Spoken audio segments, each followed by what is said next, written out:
അയ്യയ്യയ്യേ ബാലണ്ണ, നിങ്ങൾ ഇത്രക്കാരനായിരുന്ന? അയ്യോ, നിങ്ങളെക്കുറിച്ച് ഞാൻ ഇങ്ങനെയൊന്നും അല്ല ഏട്ടാ വിചാരിച്ചത്. പണ്ടെങ്ങാണ്ട് നമ്മളെ ഇവിടെ തുമ്പവേളി ആ റെയിൽവേ ട്രാക്കിൻ്റെ അവിടെ ആ പിന്നെ റോട്ടിൽ കൂടെ ഞാൻ ബസ്സിൽ വെച്ച് കണ്ടേണ് നിങ്ങൾ. അപ്പം ഞാൻ വിചാരിച്ചു നിങ്ങൾ ഭയങ്കര പാവമൊന്ന് മോൻ കണ്ടപ്പം. നിങ്ങൾ ഇത്രക്കാരനായിരുന്ന? അയ്യയ്യേ, എലിസബത്ത് നിങ്ങളെ പേടിച്ചാണ് ജീവിക്കുന്നത്. നിങ്ങൾ എലിസബത്തിൻ്റെ എന്തൊക്കെ വീഡിയോ ലീക്ക് ഔട്ട് ആക്കുമെന്നൊക്കെ പറയുന്നത് ഉള്ളത് തന്നെ. അമൃത ബാല പാപ്പു വിഷയത്തിൽ ഞാനൊരു വീഡിയോ ഓൾറെഡി ചെയ്തിട്ടുണ്ടായിരുന്നു. അത് പാപ്പുവിൻ്റെ വീഡിയോ കണ്ടതിന് ശേഷമാണ്, പാപ്പു അങ്ങനൊരു വീഡിയോ സ്വന്തം അച്ഛനെതിരെ ചെയ്തതിന് ശേഷമാണ് ഞാൻ ഒരു വീഡിയോ മുമ്പ് ചെയ്തിട്ടുണ്ടായിരുന്നത്. അതിനുശേഷം ബാല, അഭിരാമി, അമൃത ഇവരുടെ എല്ലാവരുടെയും വീഡിയോ ഇറങ്ങിയിട്ടുണ്ടായിരുന്നു. അതിലുപരി എലിസബത്തിൻ്റെ എന്തോ വീഡിയോ ലീക്കാക്കുമെന്ന് പേടിപ്പിച്ചാണ് ബാല കൂടെ നിർത്തിയിരിക്കുന്നതെന്ന് പറഞ്ഞിട്ടുള്ളൊരു വീഡിയോ ഞാൻ കണ്ടിട്ടുണ്ടായിരുന്നു. അപ്പോൾ ഇതെല്ലാം കൂടി റെഫർ ചെയ്തിട്ടാണ് ഞാൻ ഈ വീഡിയോ ചെയ്യുന്നത്. ആക്ച്വലി ഈ ബാല എന്ന് പറയുന്ന നടൻ ഈ മലയാളികളുടെ കുറച്ച് വികാരത്തെ ഉപയോഗപ്പെടുത്തുന്നതായിട്ട് എനിക്ക് പലപ്പോഴും തോന്നിയിട്ടുണ്ട്. ഐ മീൻ, ഒരു പുരുഷൻ കരഞ്ഞാൽ കാരണമില്ലാതെ കരയത്തില്ല, ആണുങ്ങൾ കരഞ്ഞാൽ അതിന് റീസൺ ഉണ്ടാവും, പക്ഷെ പെണ്ണുങ്ങൾക്ക് കള്ളക്കണ്ണീർ അഭിനയിക്കാൻ പറ്റും എന്നുള്ള ആ ഒരു ഇതിനെയൊക്കെ ഇയാൾ മുതലെടുപ്പ് നടത്തുന്നതായിട്ട് എനിക്ക് മുമ്പ് തോന്നിയിട്ടുണ്ട്. അമൃത എത്ര വന്ന് കരഞ്ഞാലും ആളുകൾ കള്ളിയാണ്, വൃത്തികെട്ടവളാണ് എന്നൊക്കെ പറയുന്നത് മലയാളികളുടെ ഈ കാലഹരണപ്പെട്ട കുറേ ചിന്തകളുണ്ട്. ഇതുപോലെ ആണുങ്ങൾക്ക് കള്ളത്തരമില്ല, അവർ ഒരുപാട് വിഷമം ഉണ്ടായാലേ അവർ കരയത്തുള്ളൂ, ആണ് കരഞ്ഞാൽ അതിനർത്ഥമുണ്ട്, ആ രീതിയിലുള്ള മലയാളികളുടെ കുറേ കാലഹരണപ്പെട്ട ചിന്താശേഷിയുണ്ട്. അപ്പോൾ ഇതിന് ചിന്തകളുണ്ട്. അപ്പോൾ ഇതിനെ മുതലെടുത്തുകൊണ്ടാണ് ഇങ്ങനെ ഓരോന്നും ചെയ്യുന്നത്. ശരിക്കും ഇയാൾ മൊത്തം തമിഴ് സമൂഹത്തിന് അപമാനമാണ് ചെയ്തുകൊണ്ടിരിക്കുന്നത്. തമിഴ് സമൂഹം മീൻസ് തമിഴ് ബോയ്സിന്. കാരണം ഇയാളുടെ ഈ എലിസബത്തിൻ്റെ എന്തോ വീഡിയോസൊക്കെ ലീക്ക് ചെയ്യുമെന്ന് പറയുന്ന ഒരു ലേഡിയുടെ വീഡിയോ ഞാൻ കണ്ടിട്ടുണ്ടായിരുന്നു. അതിൻ്റെ താഴെ വന്ന കമൻറ്റ് ബോക്സ്, ശരിക്കും പറഞ്ഞാൽ ആ കമൻറ്റ് ബോക്സാണ് എന്നെ കൊണ്ട് ഈ വീഡിയോ ചെയ്യിപ്പിക്കുന്നത്.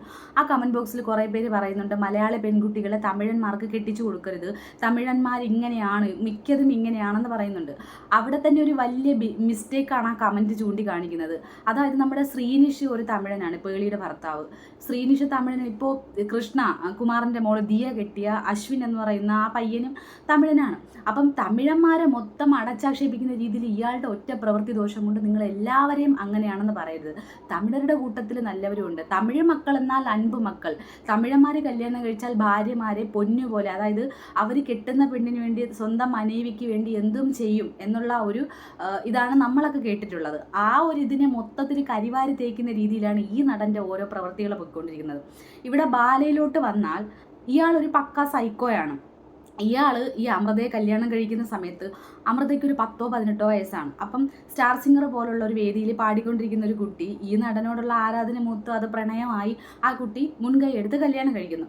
കല്യാണം കഴിച്ചപ്പോൾ ആ കൊച്ചു വിചാരിച്ചത് ഇയാളൊരു ആക്ടർ ആയതുകൊണ്ട് ഈ കുട്ടിയുടെ ടാലൻറ്റിനൊപ്പം നിൽക്കും എന്നാണ് ആ കുട്ടി ധരിച്ചത്.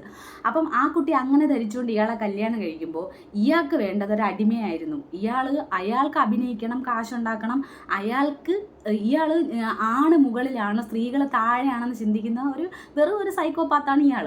അപ്പം ഈ കുട്ടിയുടെ ടാലൻറ്റിനനുസരിച്ച് അയാൾ നിന്നില്ല. ഈ കുട്ടിക്ക് പിന്നെ സ്വന്തം കഴിവുകളെ അടക്കി വെച്ചിട്ട് ഇയാളുടെ കൂടെ ജീവിക്കേണ്ടി വന്നു.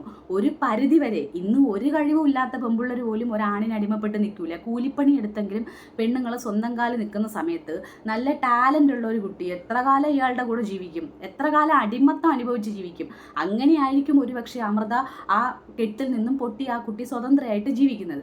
അപ്പം ഇയാൾ എന്ത് ചെയ്യണം? കല്യാണം കഴിഞ്ഞ് എൻ്റെ അടുത്ത് നിന്ന് ഡിവോഴ്സ് വാങ്ങിപ്പോയി, ആ കുട്ടി പോയി, അതിന് എൻ്റെ കൂടെ ജീവിക്കാൻ താല്പര്യമില്ല, പോയി എന്നതിരിക്കെ മലയാളികളുടെ കുറേ വൃത്തികെട്ട ചിന്ത മുതലെടുത്തുകൊണ്ട് ഇയാൾ ആ സ്ത്രീക്കെതിരെ വീഡിയോ ചെയ്യരുതായിരുന്നു. ഒന്നുമില്ലെങ്കിൽ എൻ്റെ കൂടെ ജീവിച്ചതാണ്, എൻ്റെ മോളുടെ അമ്മയാണ്, പാർട്ട്ണർ ആയിരുന്നു, കുറേ കാലം കൂടെ ജീവിച്ചതല്ലേ എന്നുള്ള പരിഗണന പോലും ഇല്ലാതെ ഇയാൾ ആക്രമിച്ചിട്ടും അമൃത സൈലൻ്റ് ആയിരുന്നു. അമൃതയുടെ സൈലൻസ് ആയിരുന്നു ഇയാളെടുത്ത് ആയുധമാക്കി കൊണ്ടിരുന്നത്. എനിക്ക് ഈ ബാലയെക്കുറിച്ച് ഇത്രയൊക്കെയാണ് എൻ്റെ കാഴ്ചപ്പാടിൽ തോന്നുന്നത്. ഇയാൾ എനിക്ക് മേലെ എൻ്റെ ഭാര്യ വരാൻ പാടില്ല എന്ന് ചിന്തിക്കുന്ന ഒരാളാണ് ഇയാൾ. പിന്നെ ഇയാളെക്കുറിച്ച് പറഞ്ഞുകൊണ്ട് രംഗത്ത് വരുന്നവരെയൊക്കെ ഇയാളെ തോക്ക് ചൂണ്ടി ഭീഷണിപ്പെടുത്തുക, അവരെയൊക്കെ അതും ഇതും പറയുക, ഇതൊക്കെയാണ് ഇയാളുടെ ഹോബീസ്. പിന്നെ ഇയാൾക്കെതിരെ വരുന്നത് ആറാട്ടണ്ണനെ പോലെയുള്ള ആളുകളൊക്കെ ആയതുകൊണ്ട് അവരെയൊക്കെ മണ്ടനെന്നും ഭ്രാന്തൻ എന്നൊക്കെ പറഞ്ഞ് ഇയാൾ അങ്ങ് അടിച്ചൊതുക്കുകയാണ് ഇയാൾ ചെയ്യുന്നത്. ഇയാൾ കള്ളത്തരമാണ് പറയുന്നതെന്ന് പല ഇതിലും നമ്മൾ തെളിഞ്ഞിട്ടുള്ളതാണ്. ഷെഫീഖിൻ്റെ സന്തോഷം എന്ന് പറയുന്ന സിനിമയ്ക്കകത്ത് ഉണ്ണി മുകുന്ദൻ പൈസ കൊടുത്തില്ല, പേയ്മെൻറ്റ് ചെയ്തില്ല എന്ന് പറയുമ്പോൾ ഉണ്ണി അതിൻ്റെ തെളിവുമായിട്ട് വരുമ്പോൾ അവിടെ ചമ്മി ചീഞ്ഞ് നാറിയ ആളാണ് ഇയാൾ. ഇനി പാപ്പുവിലോട്ട് വരികയാണെങ്കിൽ, അമ്മമാരെ മനസ്സിലാക്കുന്ന മക്കളുണ്ടാകുക എന്ന് പറയുന്നത് തന്നെ പുണ്യമാണ്. 12 വയസ്സിൽ സ്വന്തം അമ്മയെ ഇത്രയും മനസ്സിലാക്കിയ ഒരു കുഞ്ഞാണ് അവൾ. ബോൾഡാണ്, നല്ല നല്ല ക്യൂട്ട് ഗേളാണ് അവൾ. ഇത്രയും സ്വന്തം അമ്മയ്ക്ക് വേണ്ടി സംസാരിച്ചിട്ടുണ്ടെങ്കിൽ അതിൻ്റെ കുഞ്ഞു മനസ്സിലേറ്റ ആഘാതം കൊണ്ട് തന്നെയാണ് സംസാരിച്ചത്. ഇനി അമൃതയിലോട്ടും അഭിരാമിയിലോട്ടും വരികയാണെങ്കിൽ, അഭിരാമി കേസിന് പോകുന്നതെന്നൊക്കെ പറയുന്നുണ്ട്. അവരെ ഇങ്ങനെ വെറുതെ ഇൻസൾട്ട് ചെയ്യുന്നതിനും അവരെ ഇങ്ങനെ പ്രോസ്റ്റിറ്റ്യൂട്ട് എന്നൊക്കെ പറയുന്ന സംബോധന ചെയ്യുന്നതിനും കേസിന് പോകുന്നത് നല്ല കാര്യമാണ്.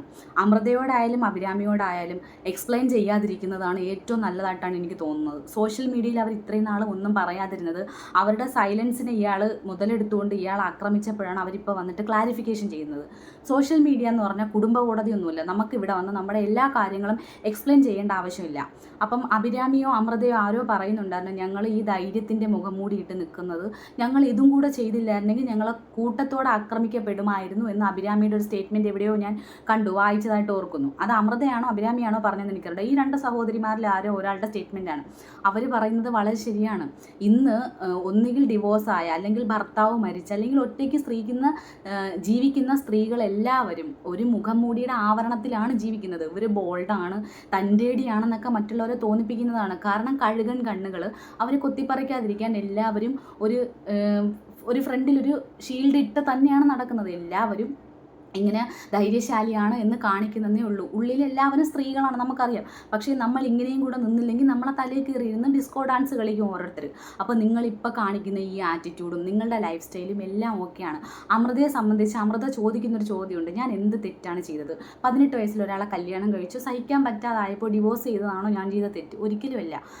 ഒരാളോട് പ്രണയം തോന്നുന്നതും കല്യാണം കഴിക്കുന്നതും ഒന്നും ഒരു തെറ്റല്ല. നമ്മുടെ ജീവിതം നമുക്കൊറ്റ ജീവിതമേ ഉള്ളൂ. അത് നമ്മൾ ആഗ്രഹിക്കുന്നത് പോലെ അല്ല എന്ന് കണ്ടു കഴിഞ്ഞാൽ ലീഗലി ഡിവോഴ്സായി മാന്യമായിട്ട് പിരിഞ്ഞ് ആ കുഞ്ഞിനെയും കൊണ്ടുവന്ന് ആ കുഞ്ഞിനെ മാന്യമായിട്ട് വളർത്തി മാന്യമായിട്ട് ജീവിക്കുന്നുണ്ട്. അമൃതയുടെ ലൈഫിൽ എനിക്ക് പറ്റിയ തെറ്റ് എന്താണെന്ന് വെച്ചാൽ, അമൃതയ്ക്ക് 2 തെറ്റ് പറ്റി. ഒന്ന്, ഒരു സൈക്കോ ആയ തലയ്ക്ക് സുഖമില്ലാത്ത ഒരുത്തനെ 18 വയസ്സിൽ കല്യാണം കഴിച്ചു. ആ തെറ്റ് അമൃത തിരുത്തി. രണ്ടാമത്തെ തെറ്റ്, ഓൾ കേരള കോഴി അസോസിയേഷൻ്റെ പ്രസിഡൻ്റായിരുന്ന ആസ്ഥാന കോഴിയായിട്ട് നിയമിക്കപ്പെട്ട കോഴി സുന്ദർ എന്ന് പറയുന്ന ഗോപി സുന്ദറിനെ 2ാമത് ജീവിതത്തിലോട്ട് ഇൻവൈറ്റ് ചെയ്തു. അത് അമൃതയ്ക്ക് സംഭവിച്ച ഏറ്റവും വലിയ തെറ്റാണ്.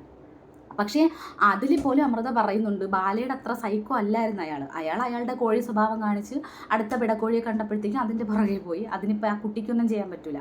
പക്ഷേ ആ ഗോപി സുന്ദർ എന്ന് പറയുന്ന ആളിൽ ആ കുട്ടിയുടെ ഒരു കംഫർട്ട് സോൺ എപ്പോഴെങ്കിലും കണ്ടെത്തിയിട്ടുണ്ടാകും. അതുകൊണ്ടായിരിക്കും അയാളുടെ കൂടെ താമസിച്ചത്.